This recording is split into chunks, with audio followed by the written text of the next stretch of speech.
ಇನ್ನು ಬೆಂಗಳೂರಿನ ಜನತೆ ನೀರಿನ ಕೊರತೆಯಿಂದಾಗಿ ಸಾಕಷ್ಟು ಸಮಸ್ಯೆಗಳನ್ನು ಎದುರಿಸ್ತಾ ಇತ್ತು. ಈ ನಡುವೆ ಜಲಮಂಡಳಿ ಮತ್ತೊಂದು ಶಾಕ್ ಏನಾದರೂ ಕೊಡುತ್ತಾ ಬೆಂಗಳೂರಿನ ಜನತೆಗೆ ಅನ್ನುವಂತಹ ಪ್ರಶ್ನೆ ಈಗ ಎದುರಾಗ್ತಾ ಇದೆ. ಕಾವೇರಿ ನೀರಿನ ದರ ಹೆಚ್ಚಳ ಮಾಡೋದಕ್ಕೆ ಜಲಮಂಡಳಿ ಚಿಂತನೆಯನ್ನ ಮಾಡ್ತಾ ಇದೆ. ಸರ್ಕಾರಕ್ಕೆ 30ರಿಂದ 40% ದರ ಏರಿಕೆಯ ಪ್ರಸ್ತಾವನೆ ಸಲ್ಲಿಸೋದಕ್ಕೆ ಕಾವೇರಿ ಜಲಮಂಡಳಿ ಇದೀಗ ನಿರ್ಧಾರವನ್ನ ಮಾಡ್ತಾ ಇದೆ, ಸಿದ್ಧತೆಯನ್ನ ಮಾಡ್ಕೊಳ್ತಾ ಇದೆ. ಜಲಮಂಡಳಿ ಇದೀಗ ಬೆಂಗಳೂರಿನ ಜನರಿಗೆ ಶಾಕ್ ಕೊಡೋದಕ್ಕೆ ಮುಂದಾಗ್ತಾ ಇದೆ. 30ರಿಂದ 40% ದರ ಏರಿಕೆ ಮಾಡೋದಕ್ಕೆ ಅಂತ ಪ್ರಸ್ತಾವನೆ ಸಲ್ಲಿಸೋದಕ್ಕೆ ಸರ್ಕಾರಕ್ಕೆ ಪ್ರಸ್ತಾವನೆ ಸಲ್ಲಿಸೋದಕ್ಕೆ ಅಂತ ಸಿದ್ಧತೆಯನ್ನು ಮಾಡ್ಕೊಳ್ತಾ ಇದೆ. ಕಳೆದ 10 ವರ್ಷಗಳಿಂದ ನೀರಿನ ದರ ಏರಿಕೆ ಆಗಿಲ್ಲ. ಹೀಗಾಗಿ ಮಂಡಳಿ ಈ ಒಂದು ನಿರ್ಧಾರವನ್ನು ತೆಗೆದುಕೊಳ್ತಾ ಇದೆ ಅನ್ನುವಂತಹ ಒಂದು ಮಾತು ಕೇಳಿಬರ್ತಾ ಇದೆ.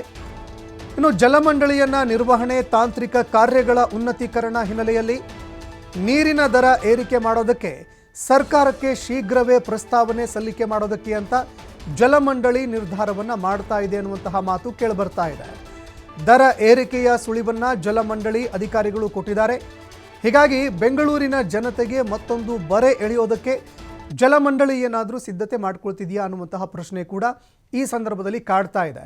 ಇನ್ನು ಸರ್ಕಾರ ಯಾವ ನಿರ್ಧಾರವನ್ನು ಕೈಗೊಳ್ಳುತ್ತೆ ಅನ್ನುವಂಥದ್ದನ್ನು ಕೂಡ ಕಾದು ನೋಡಬೇಕಾಗತ್ತೆ. ಸರಿಸುಮಾರು 30ರಿಂದ 40% ಕಾವೇರಿ ನೀರಿನ ಒಂದು ದರವನ್ನು ಹೆಚ್ಚಳ ಮಾಡೋದಕ್ಕೆ ಅಂತ ಈಗ ಜಲಮಂಡಳಿ ನಿರ್ಧಾರವನ್ನು ಮಾಡ್ತಾ ಇದೆ ಅನ್ನುವಂತಹ ಮಾತು ಕೇಳಿಬರ್ತಾ ಇದೆ. ಸರ್ಕಾರಕ್ಕೆ ಪ್ರಸ್ತಾವನೆ ಸಲ್ಲಿಸುತ್ತೆ, ಏನಾಗುತ್ತೆ ಕಾದು ನೋಡಬೇಕಾಗತ್ತೆ.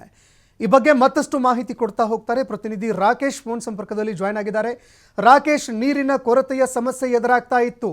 ಈಗ ನೀರಿನ ದರ ಹೆಚ್ಚಳದ ಬರೆ ಎಳೆಯೋದಕ್ಕೆ ಏನಾದರೂ ಜಲಮಂಡಳಿ ಮುಂದಾಗ್ತಾ ಇದೆಯಾ ಅಂತ, ಏನು ಪ್ರಸ್ತಾವನೆ ಸಲ್ಲಿಸೋದಕ್ಕೆ ಮುಂದಾಗ್ತಾ ಇದೆ, ಪ್ರಸ್ತಾವನೆ ಪಾಸ್ ಆಗುವಂತಹ ಸಾಧ್ಯತೆಗಳು ಎಷ್ಟರ ಮಟ್ಟಿಗಿದೆ ಅಂತ?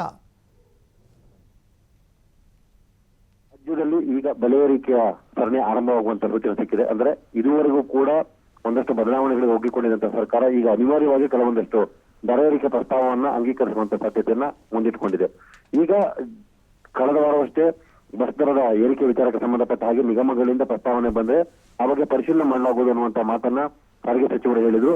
ಈಗ ಅದೇ ಮಾದರಿ ಜಲಮಂಡಳಿ ಕೂಡ ನೀರಿನ ದರವನ್ನ ಬೆಂಗಳೂರಿಗೆ ಪೂರೈಕೆ ಆಗ್ತಿರುವಂತಹ ಕಾವೇರಿ ನೀರಿನ ದರ ಪರಿಷ್ಕರಣೆ ವಿಚಾರಕ್ಕೆ ಪ್ರಸ್ತಾವನೆ ಸಲ್ಲಿಸುವುದಕ್ಕೆ ಸಿದ್ಧತೆಯನ್ನ ಮಾಡಿಕೊಂಡಿದೆ.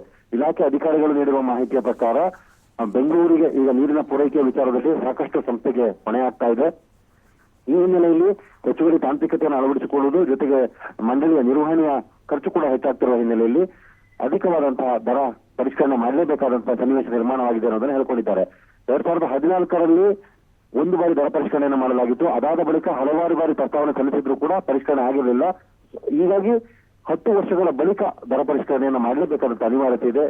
ಇದರಿಂದ ರಾಜ್ಯ ಸರ್ಕಾರಕ್ಕೆ ಮನವಿಯನ್ನು ಸಲ್ಲಿಸಬೇಕು ಅನ್ನುವಂತ ಮಾತನ್ನ ಹೇಳಿದ್ದಾರೆ. ಈ ರೀತಿಯ ಹೊಸ ದರ ಪರಿಷ್ಕರಣೆ ಆದಲ್ಲಿ ಈಗ ಪಾವತಿ ಮಾಡುತ್ತಿರುವಂತಹ ದರಕ್ಕಿಂತ ಗೃಹ ಬಳಕೆಗೆ 35%, ವಾಣಿಜ್ಯ ಬಳಕೆಗೆ 45% ಹೆಚ್ಚುವರಿ ಶುಲ್ಕವನ್ನು ತೆರಬೇಕಾದಂತಹ ಅನಿವಾರ್ಯತೆ ಎದುರಾಗಲಿದೆ.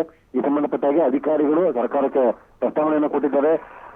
ಸರ್ಕಾರ ಈ ವಿಚಾರದಲ್ಲಿ ಯಾವ ನಿರ್ಧಾರವನ್ನು ತೆಗೆದುಕೊಳ್ತಿದೆ ಅನ್ನೋದನ್ನ ಕಾದು ನೋಡಬೇಕಾಗುತ್ತೆ. ಸಂತೋಷ್, ಧನ್ಯವಾದಗಳು ರಾಕೇಶ್ ನಿಮ್ಮೆಲ್ಲ ಮಾಹಿತಿಗೆ.